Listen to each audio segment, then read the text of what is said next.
करेंगे प्राणायाम। प्राणायाम करने से पहले हम ये जानेंगे प्राणायाम क्या है, प्राणायाम के क्या क्या फायदे हैं, प्राणायाम कैसे किया जाता है, प्राणायाम की तीनों स्टेज कौन कौन सी है। आज पूरा विस्तार में बात करेंगे, उसके बाद हम प्राणायाम करेंगे। प्राणायाम को आप अपने घर में भी कर सकते हैं और रोज करना चाहिए, ये स्वास्थ्य के लिए अच्छा होता है। प्राणायाम मूलतः एक ऐसी प्रक्रिया है जिसमें कि हम अपनी श्वास, अपने लंग, अपने हार्ट और अपने ब्रेन, इन तीनों के बीच में ट्रायंगुलर एक कॉम्बिनेशन बनाते हैं और ब्लड का फ्लो इन तीनों के बीच में होता है। आप जानते हैं हार्ट ब्लड पंप करता है, लंग सांस लेते हैं, जब हम रेस्पिरेशन करते हैं तो सांस अंदर जाती है, ऑक्सीजन अंदर जाती है और लंग के अंदर जो छोटे छोटे एल्वियोलाई होते हैं वहाँ से वो ऑक्सीजन एब्जॉर्ब होती है ब्लड के अंदर, ब्लड वापस हार्ट में जाता है और हार्ट से पूरी बॉडी में पंप होता है। बेस्ट पार्ट प्राणायाम का ये है कि हम जब इसका जो पोस्चर को समझेंगे तो आपको समझ में आएगा कि प्राणायाम कैसे फायदेमंद है। प्राणायाम मेनली वज्रासन में किया जाता है, तो मैं आपको पहले वज्रासन की पोस्चर बना के दिखाता हूँ और उसके बाद मैं आपको प्राणायाम की तीनों स्टेज बताऊंगा और फिर हम प्राणायाम करेंगे।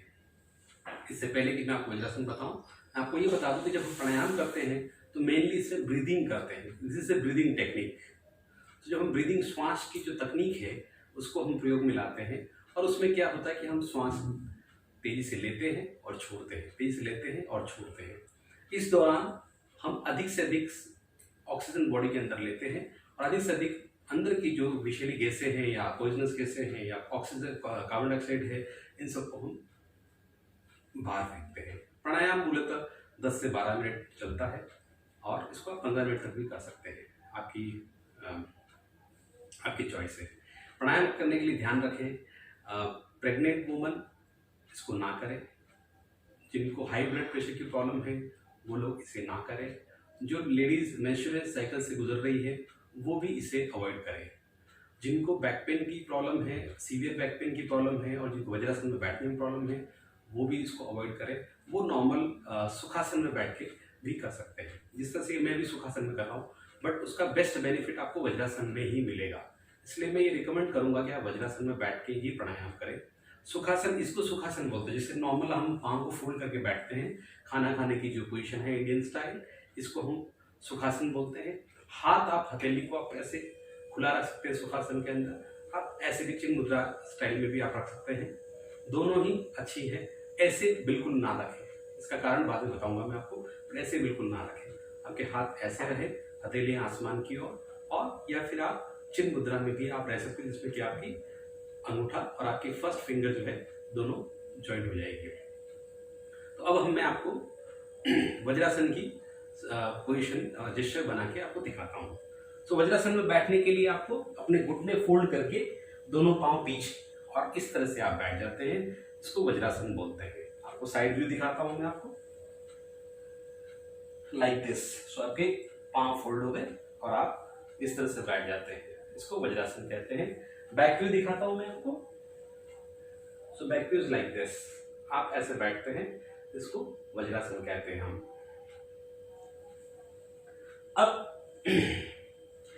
अब जब आप समझ गए कि वज्रासन में कैसे बैठते हैं, तो इसमें बैठने के दौरान आपने देखा होगा कि आपके पांव फोल्ड हो चुके हैं। फोल्ड होने के साथ ही आपकी ये सभी मसल्स सभी खिंच जाती है, तनाव में रहती है, टाइट रहती है, आपकी आर्टरीज और वेन्स भी इसमें टाइट रहती है। तो इसका पूरा का पूरा ब्लड फ्लो ऊपर की तरफ होता है। जितना ब्लड इधर जाना चाहिए उतना नहीं जाता, कम जाता है।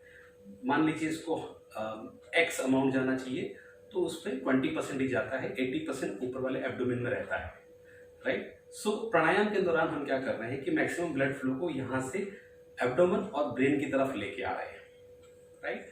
सो जब हम यहाँ का पूरा ब्लड यहाँ लेके आते हैं तो ब्लड की availability of blood increases for lung, heart and brain, and that is what pranayama helps in. So हम जब ज़्यादा ब्रीदिंग करते हैं, ब्लड को ज़्यादा ऑक्सीजन मिलती है, ऑक्सीजन पूरे बॉडी के पार्ट्स में पहुँचती है, ऑक्सीजन सेल्स को अपना एनर्जी लेने में हेल्प करती है। जब उसके अंदर ग्लूकोज पहुँचता है, और ग्लूकोज पहुँच के एटीपी का एडीपी बनता है, एडिनोसिन ट्राइफॉस्फेट का एडिनोसिन डाइफॉस्फेट, और एक एनर्जी मॉलिक्यूल बनता है। सो दैट वे आपको एनर्जी मिलती है। सो ऑक्सीजन डेफिनेटली हमारे लिए बहुत ज़रूरी है, और वो हमारे को अल्टीमेटली ब्रेन को बहुत ज़रूरी है, हमारे बॉडी सभी पार्ट्स को ज़रूरी है। तो ये प्राणायाम हमारी बॉडी के अंदर ऑक्सीजन के फ्लो को बढ़ाता है, और एक बहुत रिदमिक तरीके से हम इसको बढ़ाते हैं, बहुत सिस्टमेटिक तरीके से इसको बढ़ाते हैं, और बहुत कंट्रोल्ड वे में बढ़ाते हैं। तो इसलिए प्राणायाम करने के दौरान आप मुझे याद रखें, इसकी टेक्निक को पूरा प्रॉपर फॉलो करें। टेक्निक अगर आप फॉलो नहीं करते हैं, मैं ये कहूँगा आपको कि हमेशा किसी भी एक्सपर्ट की ट्रेनिंग के साथ ही आप इसको करें, या किसी अच्छे गाइड के हेल्प से करें। गलत तरह से करने से कुछ नुकसान भी हो सकते हैं। सो आओ शुरू करते हैं हम प्राणायाम। उससे पहले मैं आपको बता दूं, इनकी 3 स्टेज होती है। पहली स्टेज के अंदर हम प्राणायाम की स्टेज 1 में हम ऐसे हाथों करके और अंगूठे को हम कमर पे लगा देते हैं, कमर की बोन के यहाँ पे। ये हमारी स्टेज 1 है। स्टेज 2 के अंदर हम हाथ इस तरह से अंगुलियों के साथ 90 डिग्री पे, और इसको हम बगल में लगा देते हैं, आर्मपिट के नीचे अंगूठे, और इस तरह से हाथ हमारे स्ट्रेट हॉरिजॉन्टल जमीन के ऊपर, और इस तरह से हमारा हाथ रहते हैं। ये हमारी स्टेज 2 है। स्टेज 3 के अंदर हम दोनों हाथों को ऊपर की तरफ ले जाके पीछे, हमारे कंधों के पीछे की जो हड्डी है वहां पे रख देते हैं। इसको मैं आपको पीछे बैक व्यू दिखाता हूं।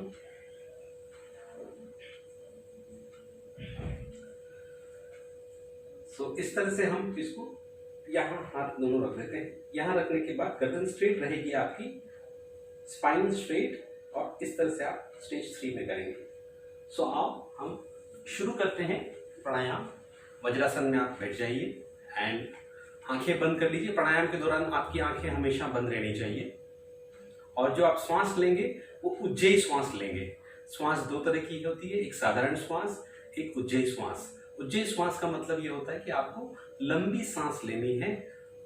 सांस की नली में सांस घसीटती हुई जाएगी, और आपको सांस की नली में थोड़ी ठंडक सी महसूस होगी। जैसे लाइक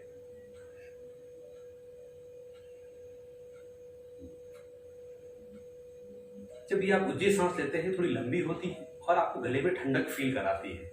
तो आप उज्जयी सांस लेंगे, नॉर्मल सांस में प्राणायाम नहीं होता है, ये आप याद रखिएगा। सो हम शुरू करते हैं प्राणायाम। आपकी आंखें पूरी प्रक्रिया के दौरान बंद रहेगी।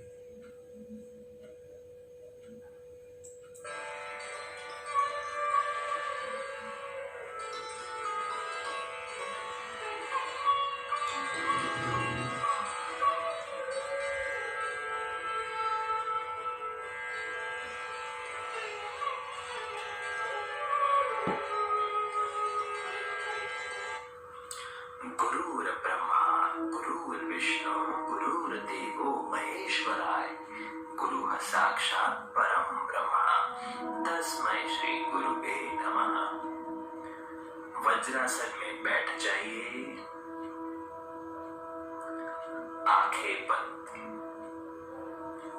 शुरू करते हैं 3 स्टेज प्राणायाम के साथ। पहला स्टेज, दोनों हाथ कमर पर, उज्जयी श्वास के साथ गले से घसीटते हुए गले को ठंडक लगनी चाहिए। उज्जयी श्वास के साथ शुरू करते हैं प्राणायाम का पहला स्टेज। सांस ले, 2 3 4, रोके, 2 3 4, छोड़े, 2 3 4 5 6, रोके, 2, सांस ले, 2 3 4, रोके, 2 3 4, छोड़े, 2 3 4 5 6, रोके, 2, सांस ले, 2 3 4, रोके, 2 3 4, छोड़े, 2 3 4 5 6, रोके, 2, सांस ले, 2 3 4, रोके, 2 3 4, छोड़े, 2 3 4 5 6, रोके, 2, सांस ले, 2 3 4, रोके, 2 3 4, छोड़े,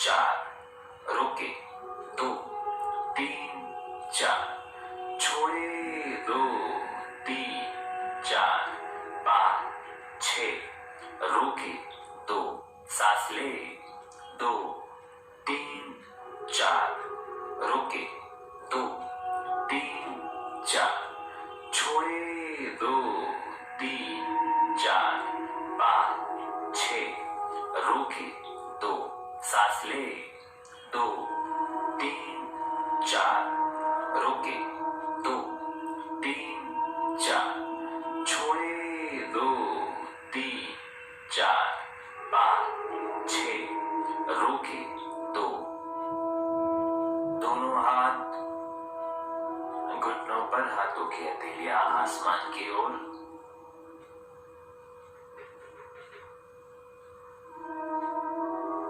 एक नॉर्मल गहरी सांस लेते हैं, आहिस्ता करके छोड़ते हैं। प्राणायाम की दूसरी स्टेज के लिए तैयार, दोनों हाथ बगल में। उज्ज्वल श्वास के साथ शुरू करते हैं।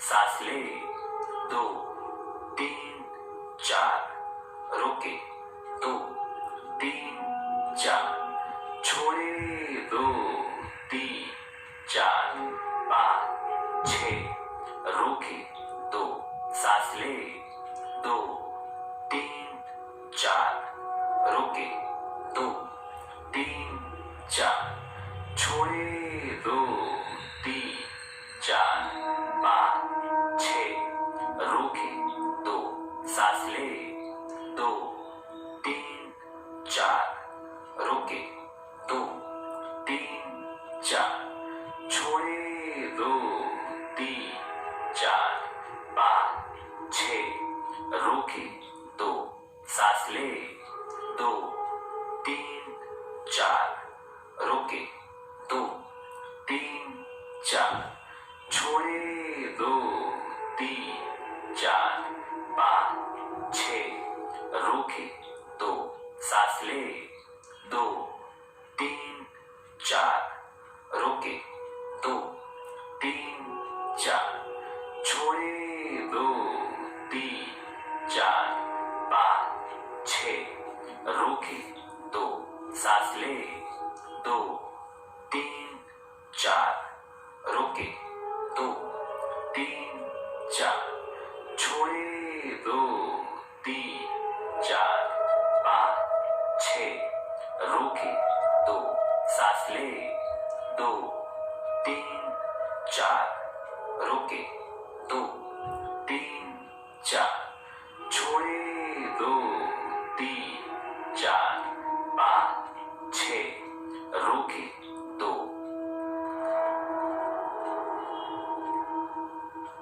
दोनों हाथ घुटनों पर, हथेली आसमान की ओर। एक नॉर्मल गहरी सांस लेंगे, मुस्कुराहट के साथ छोड़ते हैं।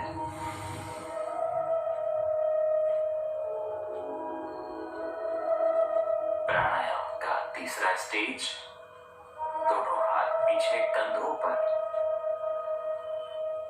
सांस ले 2 3 4 रोके 2 3 4 छोड़े 2 3 4 5 6 रोके 2 सांस ले 2 3 4 रोके 2 3 4 छोड़े 2 3 4 5 6 रोके 2 सांस ले 2 3 4 रोके 2 3 4 छोड़े 2 3 4 5 6 रोके 2 सांस ले 2 3 4 रोके 2 3 4 छोड़े 2 3 4 5 6 रोके 2 सांस ले 2 3 4 रोके 4 छोड़े 2 3 4 5 6 रोके 2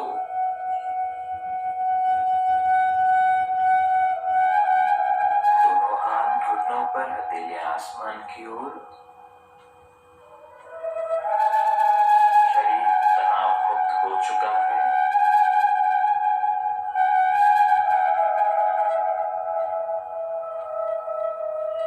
चेहरे पर एक प्यारी सी मुस्कान लाए और मुस्कान के साथ हम शुरू करते हैं bhastrika.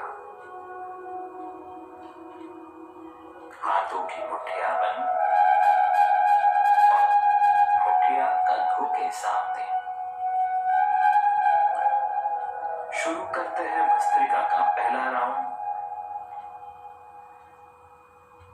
In out in out in out in out in out in out in out in out in out in out in out in out in out in out.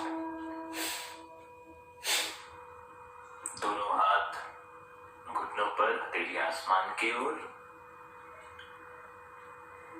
Normal सांस ले और आहिस्ता करके छोड़े।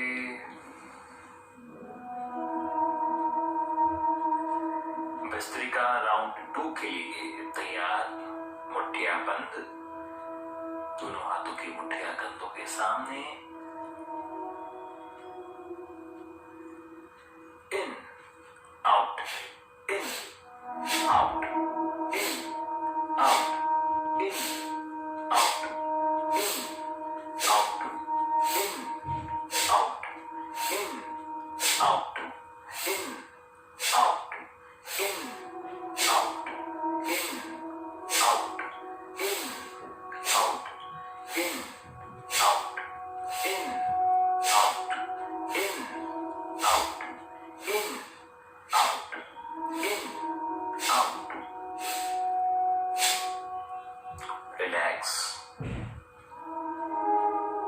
दोनों हाथ घुटनों पर हथेली आसमान की ओर। एक नॉर्मल गहरी सांस लेते हैं। मुस्कुराहट के साथ आहिस्ता करके वापस बाहर छोड़ते हैं। भस्त्रिका की आखिरी फाइनल स्टेज।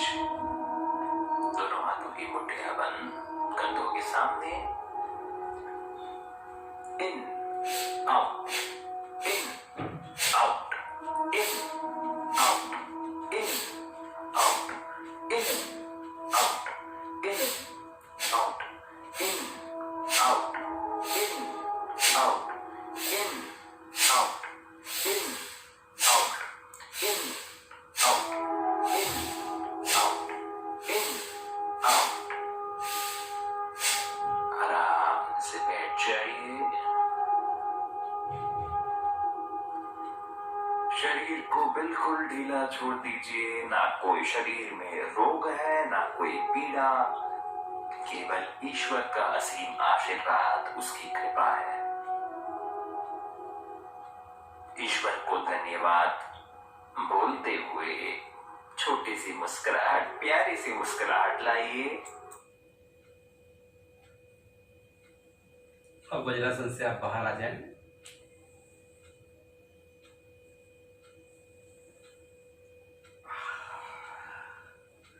थोड़ा आप आराम करें इसके बाद, क्योंकि आपके पांव थोड़े से दर्द करेंगे। वज्रासन में बैठने के लिए आप एक तकिया भी यूज करते हैं आप पांव के नीचे, ताकि आपको बैठने में आसानी हो। जो लोग शुरू से नया नया कर रहे हैं उनको।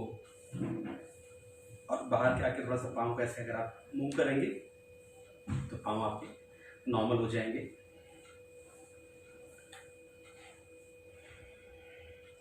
पाँव को आगे पीछे मूव करिए ताकि जल्दी से ये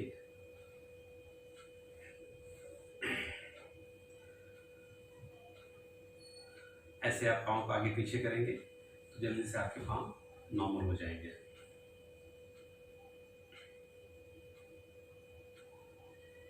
पाँव को मूव भी कर सकते हैं आप रोटेशन में और रिवर्स रोटेशन में। अब आपके पाँव नॉर्मल हो चुके हैं, आप सुखासन में आ जाए इस तरह से। अब हमने अभी प्राणायाम किया और भस्त्रिका किया।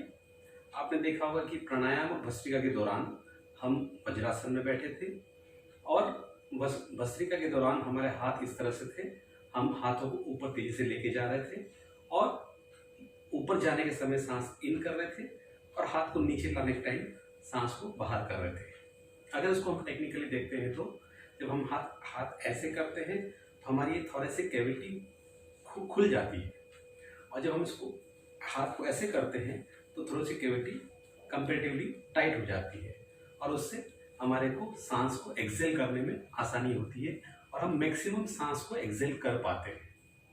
जब हम ऐसे करते हैं थोरेसिक कैविटी हमारी खुल जाती है, पूरा एब्डोमेन खुल जाता है, हम बहुत सारी सांस को अंदर ले सकते हैं। तो आपने गौर किया होगा कि जब हम प्राणायाम कर रहे थे प्राणायाम की तीनों स्टेज के अंदर हमने देखा कि हम अलग अलग पोस्चर में रह के सांस इन कर रहे थे और सांस को ब्रेथ को बाहर कर रहे थे। इस पर हमने ध्यान दिया होगा कि हम उसकी काउंटिंग की बात करते हैं तो 4 4 6 2 अगेन 4 4 6 2। हमने क्या किया, 4 सेकेंड तक सांस लिया, 4 सेकेंड होल्ड करके रखा उसको, 6 सेकेंड तक सांस को एक्सपेल किया बाहर की तरफ और फिर होल्ड करके रखा, फिर वापस 4 सेकेंड हमने सांस लिया। इसमें ध्यान देने वाली बात यह है कि हम 4 सेकेंड सांस ले रहे हैं, 4 सेकेंड होल्ड कर रहे हैं। जब हम सांस को होल्ड कर रहे हैं, जब हम ब्रीथ को होल्ड कर रहे हैं, उस टाइम एक्चुअली जो हमने ब्रीद इन किया है वो ऑक्सीजन जब हम होल्ड करते हैं उस टाइम वो ऑक्सीजन हमारे लंग से ब्लड सेल्स की तरफ ट्रांसफर होती है डिफ्यूजन के माध्यम से। सो हम अगर बात करते हैं अगर एनाटॉमी की बात करते हैं तो हमारे जो लंग के अंदर एवियोलाइज जो होती है, स्मॉल सेल्स होती है जहाँ पे जाके कि ऑक्सीजन इकट्ठा होती है, वहाँ से ब्लड सेल्स के अंदर डिफ्यूजन के माध्यम से ट्रांसफर होती है। सो उसको समय मिलता है पूरा डिफ्यूज होने का ब्लड के अंदर, और ब्लड में चूँकि ऑक्सीजन की कंसंट्रेशन कम होती है और एवियोलाई ज़्यादा होती है तो high concentration to low concentration की तरफ वो ऑक्सीजन मूव करती है। इसी तरह से ब्लड वेसल के अंदर कार्बन डाइऑक्साइड की कंसंट्रेशन ज़्यादा होती है और एवियोलाई के अंदर लंग के अंदर कम होती है। सो ज़्यादा कंसंट्रेशन से कम की तरफ वो मूव करती है। इस तरह से हमारा ऑक्सीजन और कार्बन डाइऑक्साइड का एक्सचेंज होता है और दूसरी बार में रिवर्स हो जाता है। सो इस तरह से ये एक्सचेंज होता है। तो हमने ध्यान दिया कि हम 4 सेकेंड सांस breathe in, 4 second hold, 6 second breathe out and 2 second hold. ये हमने प्राणायाम में 3 स्टेज में किया। और जब हमने पहली स्टेज में किया तो हमारा इस तरह का पोस्चर था, उसमें हमारा एब्डोमेन खुला था बट कंपैरेटिवली कम खुला था। जब हम इस पे आते हैं तो एब्डोमेन कैविटी और खुल जाती है, बड़ी हो जाती है, और जब हम ऐसे आते हैं तो ये पूरी खुल जाती है। तो इस तरह से हम अधिक से अधिक सांस भरते हैं और वो अंदर जाती है और पूरे बॉडी में ब्लड के माध्यम से रोटेट होती है। जब हमने भस्त्रिका किया तो भस्त्रिका में हमने फोर्सफुल इन किया ब्रीथ को और फोर्सफुल आउट किया विथ फुल प्रेशर।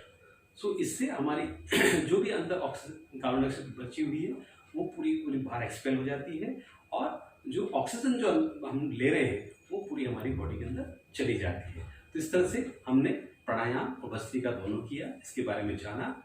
आप हमारे साथ जुड़े रहें और कई सारे हमारे अध्याय आगे आने वाले हैं, उनको भी आप देखते रहें। और आप हमारे वीडियोस को देख के घर पे भी बैठ के योगासन, प्राणायाम और बाकी सभी क्रियाएं कर सकते हैं। धन्यवाद। ओम शांति।